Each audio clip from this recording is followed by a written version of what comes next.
September 2nd, 2024, Ajahn Amro's birthday, 68, I think, 1956. Wow, that's old. Sorry, that's,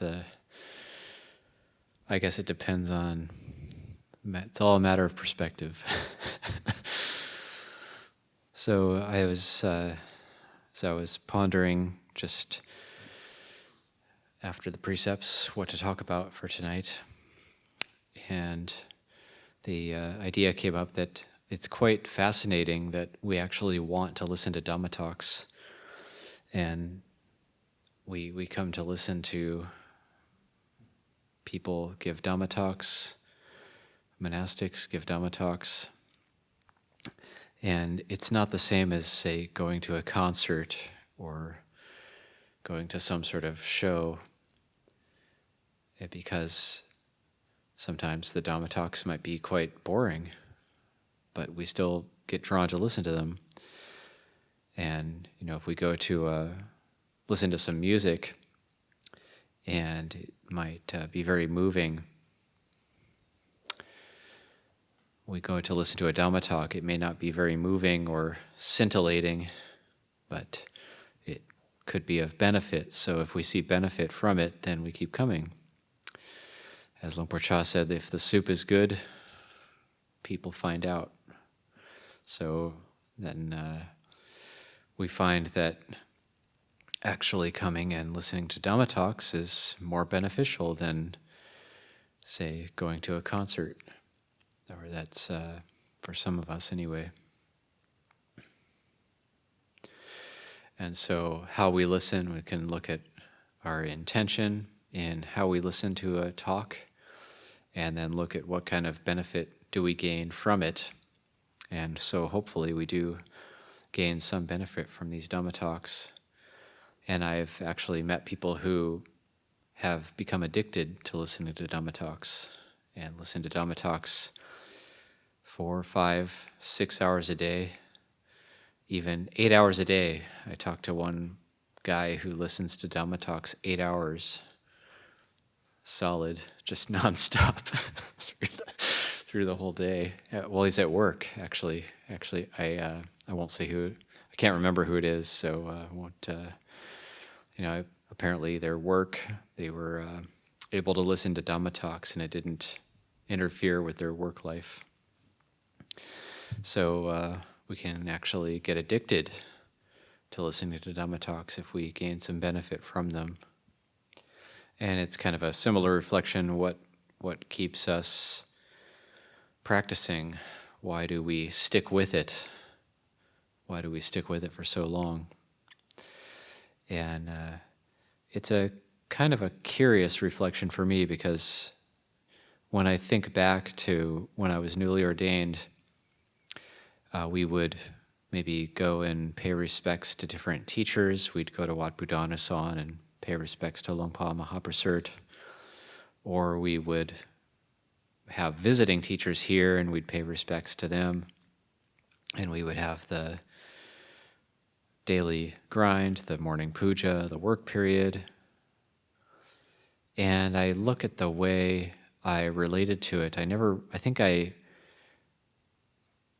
It's interesting that I didn't really see what was happening in the monastery, even though I was a part of it, say as a newly ordained bhikkhu, then not really realizing the importance or the benefit of what I was actually doing in the monastery, actually just going to the morning puja and trying to meditate, dealing with drowsiness, working with just difficult mental states, and then the morning period, and then I can look back and say a lot of my mental states were very self-critical, and it'd be, okay, I've got to work on this or that defilement, and then the work period, and that's like I had this idea of wanting to be generous and helping out, and then sometimes overextending myself. But I didn't really feel a sense of strong gratitude, I guess, as I could say. I didn't feel a strong sense of gratitude. I felt more of a sense of inspiration or duty and wanting to practice, but not really realizing what was being bestowed upon me just by being able to be here. So the reason I can reflect in that way now is because that's different now. That I think gratitude is coming up a lot more for me now, and it's coming up in a very natural way. So and gratitude, we discussed this a little bit at tea time, gratitude as a gateway to the wholesome. So for me, one time I'm able to do that is reflecting on the alms food. So, and for some reason this comes up when I'm on retreat. I was just on solitary retreat for the last 2 weeks, although I was on semi-retreat. There was some duties and work things I was attending to, but I was still on my own for most of the time. And for some reason, this meal reflection of gratitude comes up more when I'm by myself. Maybe it's in the spaciousness and the quietude of just being on my own for a bit and reflecting on alms food and having, say, received a meal for the day and then looking at the bowl, looking at the food and feeling a lot of gratitude coming up in a very natural way, not actually, sometimes even unexpected, feeling almost overwhelmed with this gratitude. And it's quite a lovely mental state. It's very uplifting and warm and heartfelt, and just is very wholesome. So then taking that reflection on gratitude and then taking it into the other wholesome states, like it could be metta or just any type of contemplation, it just makes letting go a lot easier. Letting go of the unwholesome becomes much easier. So the mind can reflect on different practices.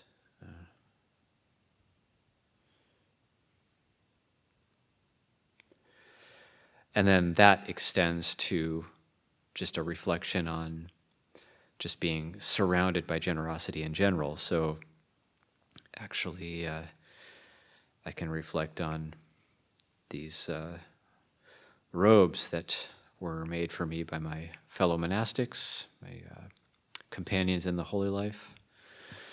And I can reflect on teachings I've received. And gratitude is the word in Pali, katanu katawedi.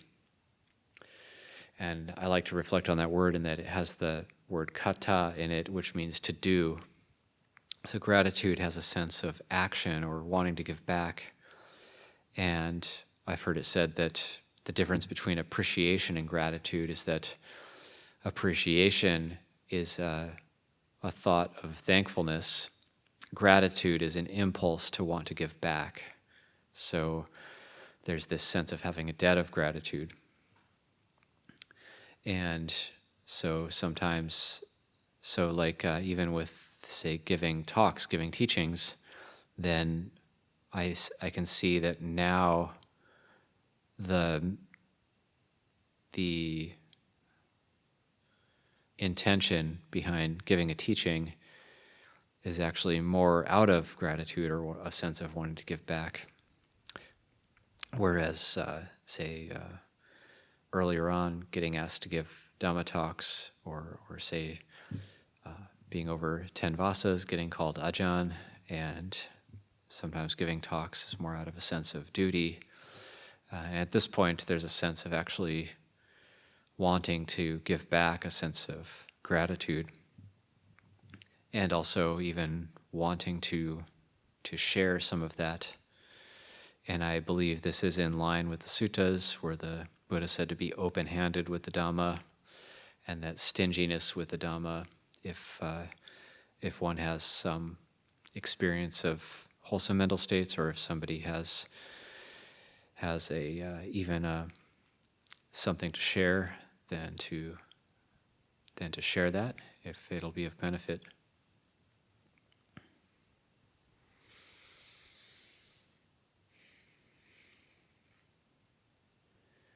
So this gratitude that arises in a very natural way can be very uplifting for the mind, for the heart. And we've probably all heard it before that, like, somebody may have told us, well, you should be grateful. Don't you realize how much good you've been given, how much generosity? You should be grateful. And have you ever heard of a person becoming grateful after they've been told you should be grateful? I don't think I have. I was trying to imagine it in my mind earlier, like actually playing it out in my mind. But what would that look like if somebody was told you should be grateful and then they actually felt gratitude after being told that? It doesn't really work like that, because gratitude has to arise in a very natural way. And I remember Luangpur V saying one time that he feels very grateful for his monk's life, and that that's how he knows his practice brought benefit to him. Because if it didn't bring benefit to him, he wouldn't be grateful. But because he's grateful, he knows it brought benefit. Because gratitude's something that arises very naturally. It's similar to faith or saddha, confidence in, say, a teacher or a teaching, or confidence in Buddha, Dhamma, Sangha in general. It arises in a natural way. It can't be given to us, or we can't be forced into having faith in something, but it arises naturally. And that's one thing that's really kept me with Buddha, Dhamma, Sangha, with this teaching, because looking at the suttas, when the Buddha talks about the progression of practice, it's all happening very naturally. It's not that you do this step, then you do that step, then you do that step, then you do that step. It's more like cultivate this and this will arise, and when that arises, then this arises, and it's a very natural progression. Associate with true friends, you will hear the true Dhamma. If you hear the true Dhamma, you will develop wholesome states of body, speech, and mind. When you develop wholesome states of body, speech, and mind, it will weaken the five hindrances. When the five hindrances are weakened, then ignorance is weakened, and states of well-being and happiness starts to arise. When states of well-being and happiness start to arise, the mind naturally starts to settle. When the mind settles, then there's knowledge and vision of things as they are, and so on, to liberation. So the Buddha's talking about a very natural progression in the practice.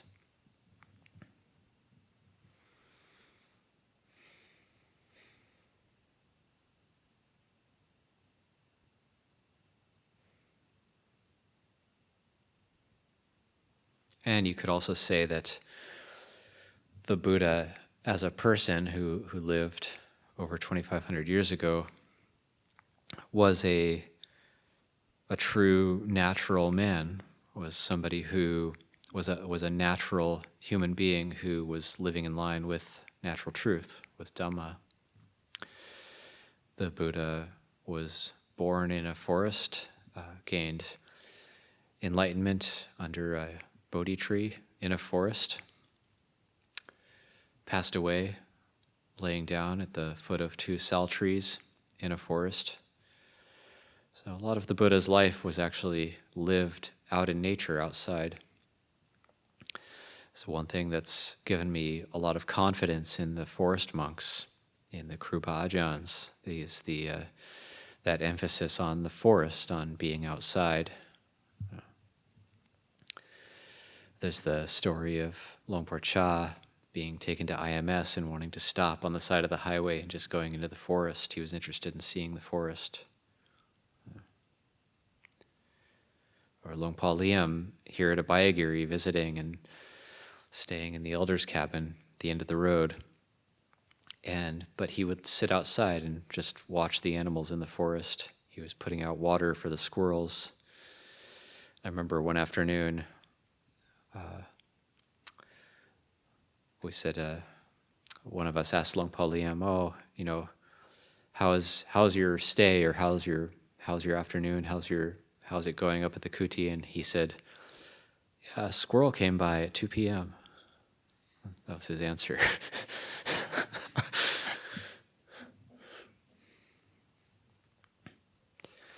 That's like what he was giving importance to.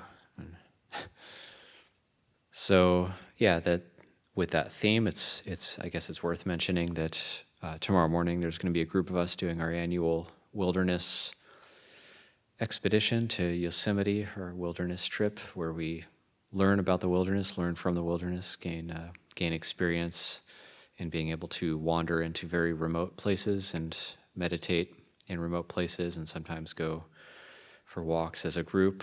And it's actually part of our Vinaya study for wilderness bhikkhus to actually have some basic skills. And one of those, it's very interesting that this is in the Vinaya, is to be able to have rudimentary navigation by the stars skills, and also to be able to tell the uposita, to be able to tell the moon phases, and to have just that basic knowledge of the stars. So we're going to be camping up at 10,000 feet, so the stars are very, very clear, and it's the perfect opportunity to learn about looking at the North Star, locating the North Star, and actually locating Polaris, and being able to tell not only where north is, but then by estimating the angle of Polaris from the horizon, you can actually tell where you are on the Earth.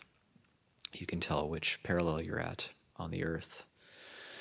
And if you're able to actually notice star rise changes by 4 minutes every night, and if you know that, then you can start to tell the time of the night by the stars, and you can also start to tell the time of the year if you learn the basic constellations. That's what we try to learn as just basic star knowledge. And then the other piece of knowledge that, according to the Vinaya, that wilderness bhikkhus are supposed to have is just how to start a fire.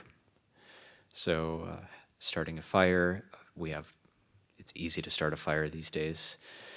But sometimes it's cold in the morning, sometimes there might be frost, or things might be wet. So actually having some knowledge about different ways to start a fire is very helpful. And we don't necessarily have to start a fire in a traditional way, rubbing sticks together, but still, it's good to know, using the modern tools that we have, just how to do it, how to start a fire, how to start a good fire, how to start a proper fire, how to build a fire that's not going to smoke too much, how to build a fire so you can be boiling water, purifying water.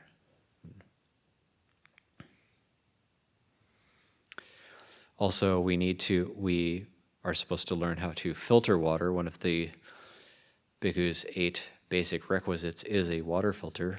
So we've got modern water filters called life straws that we can carry with us. So these are New Age bhikkhu implements, but still it is a water filter, so we can carry that with us, and we can drink water out of the streams, out of the rivers. And then also just dwelling outside in a tent, it's just considered the dhutanga of living outside. As long as our tent isn't too luxurious and comfortable, then if we just have a basic tent, then we're practicing living outside.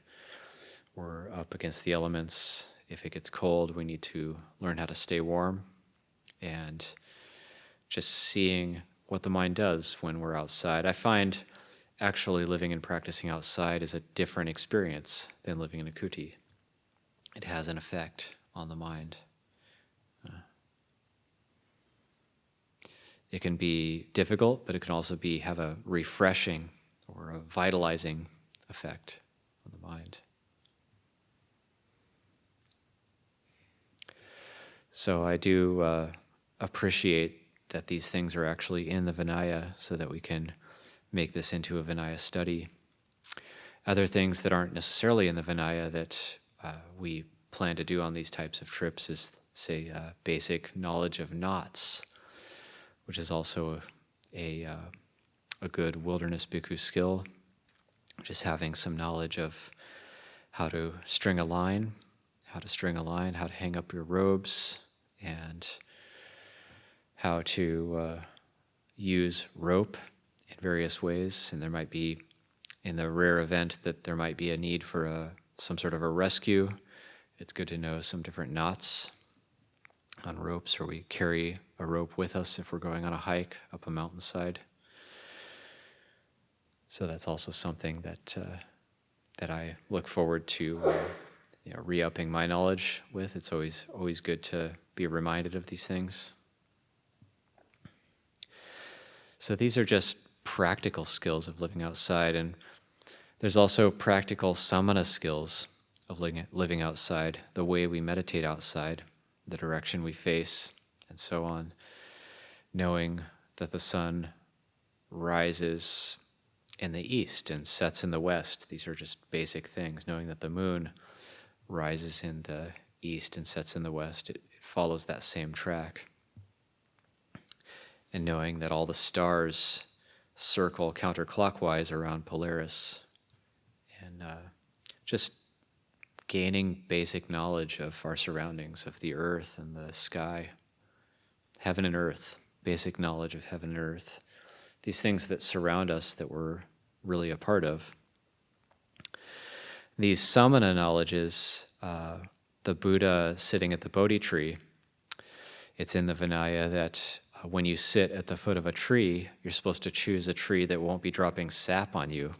You're supposed to be choosing a tree that won't be dropping fruit on you. So you can see that the Buddha chose a Bodhi tree. It has big leaves and provides a lot of shade. And it does have little fig fruits on it, but it's not dropping fruits. And it doesn't drop sap either. So a Bodhi tree is a very suitable tree to sit at the foot of that tree. And there are other types of trees, usually deciduous trees. Conifers tend to drop quite a bit of sap. Madrone trees are not so good to sit at the foot of because they drop sap, especially in this season. If you notice madrone trees in the forest here, they drop sap out of the tips of their branches. They drop sap. And so that's not really a suitable tree to be sitting under if it's in its sap season. But there are trees we can find. Oak trees. Oak trees drop sap, but usually not as much. And certain types of oak trees have big leaves, like the black oaks. So those are a little bit better for sitting at the foot of a tree. You have to make sure it's not too rotten. Sometimes they rot in the middle. So that would be unfortunate if the tree was too rotten and you were sitting under it. And it was Ajahn Kasapo and Tanti Tapo one time on the loop trail here. They were walking past a large oak tree, and right when they walked past it, it fell across the trail. It was rotten, and then it skidded down the hill. It's a near miss. So have to be knowing, and also ants, knowing that where there's ants, how to know the signs of where ants are. That's actually in the Vinaya as well, is where you sit, knowing it's not on a place where termites are walking or where there's ants or biting ants. So checking the ground, checking around. This is all part of mindfulness, knowing our surroundings, knowing the right place, the right time. And when we learn these things, then we learn how to live outside. It is a learning curve, actually, living outside. Knowing how to read the sky, knowing how to feel the humidity in the air. And then you can tell you don't have to check weather underground. You can actually learn how to feel the humidity in the air. So these are just basic things that we try to learn by living outside. Coming back to gratitude, that's another thing we can be grateful for as well, is just the beauty that surrounds us, just the ability to live in the forest like we do. And we at Abhayagiri here, we've developed facilities where we can live fairly comfortably, but we still get that opportunity to walk on the trails. And I do encourage people to walk on the loop trail and find a place to sit and try to do some sitting in the forest. It's really worth it. And start to notice the way the animals, the birds, the insects, the way they are. And we can learn so much just from observing these things. So those are some reflections for this evening, and hopefully it brings a little bit of benefit to people who listen to this talk. And just putting in a plug for gratitude, for wholesome mental states, for trying that practice of living outside. And I'll leave it there for this evening.